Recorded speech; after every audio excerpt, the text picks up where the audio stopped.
Product of array except self. Given an integer array nums, return an answer such that answer I is equal to the product of all the elements of nums except nums I. So for 1, 2, 3, 4, we start with 1. 2 times 3 times 4 is 24. 1 becomes 24. And so on. And so just to show that I attempted this problem before looking at the answer, here's my attempt. It's not a good attempt. That is a very bad attempt. But you suck! I exercised my brain noodle and I thought about it. And then I looked at what a more seasoned professional did. And one day I will be that seasoned professional, but today I am still a young Padawan. So time will tell if I will become a Jedi Master or not. So what do we got here? We got a new array that is the length of nums, and it's filled with ones. 1 is pretty neutral, so if we multiply it, it'll be fine. So we're gonna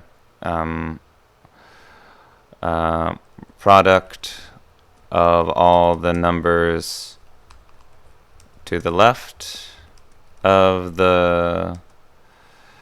nums I, and we're gonna have a product of all the numbers to the right of nums I.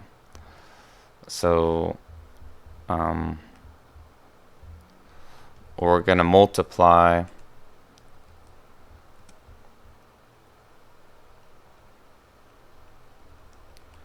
the left product by the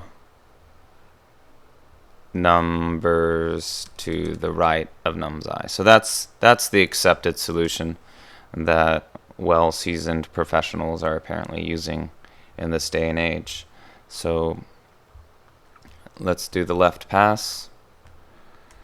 So we're going to have a left product variable that's going to be equal to 1. So this is just for the product of the numbers to the left. We're going to have a for loop.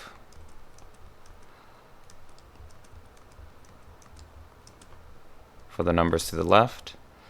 And the number in answer I, which is currently 1, is going to be equal to the left product, which is going to change.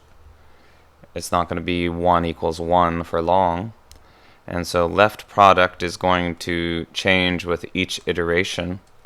So first it's going to be 1, but by the second iteration it's going to be times equal nums I, which is, well, it's 1 in this case, but soon it's going to be 2, 3, 4.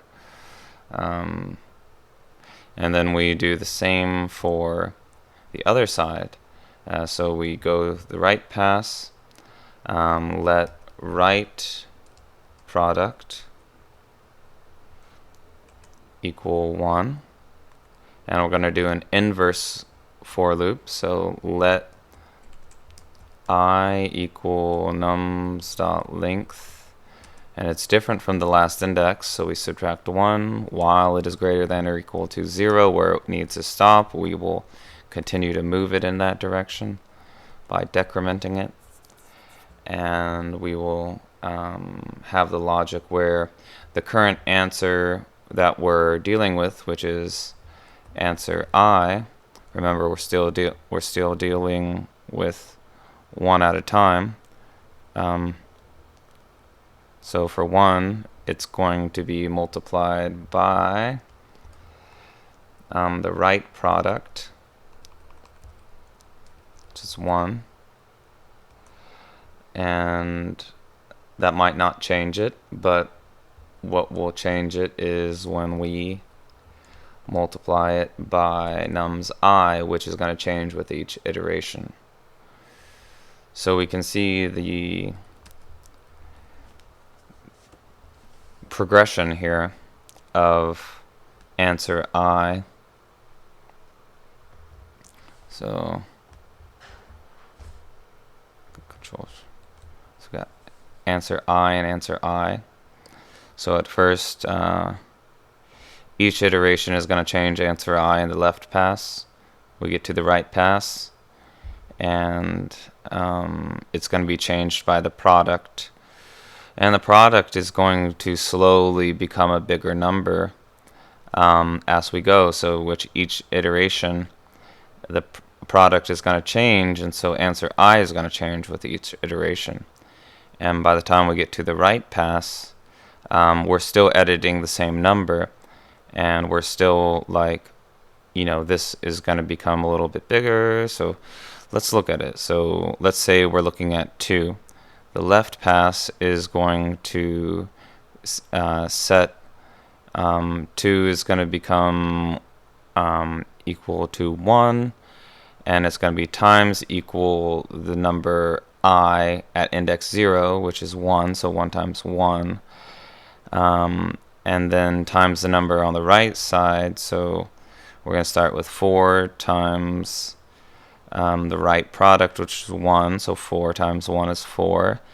And then we go to 3 times equal the current product, which is 4. And so 4 times 3 is 12. And so answer I, when it stops, it becomes 12. So that is the seasoned professional answer.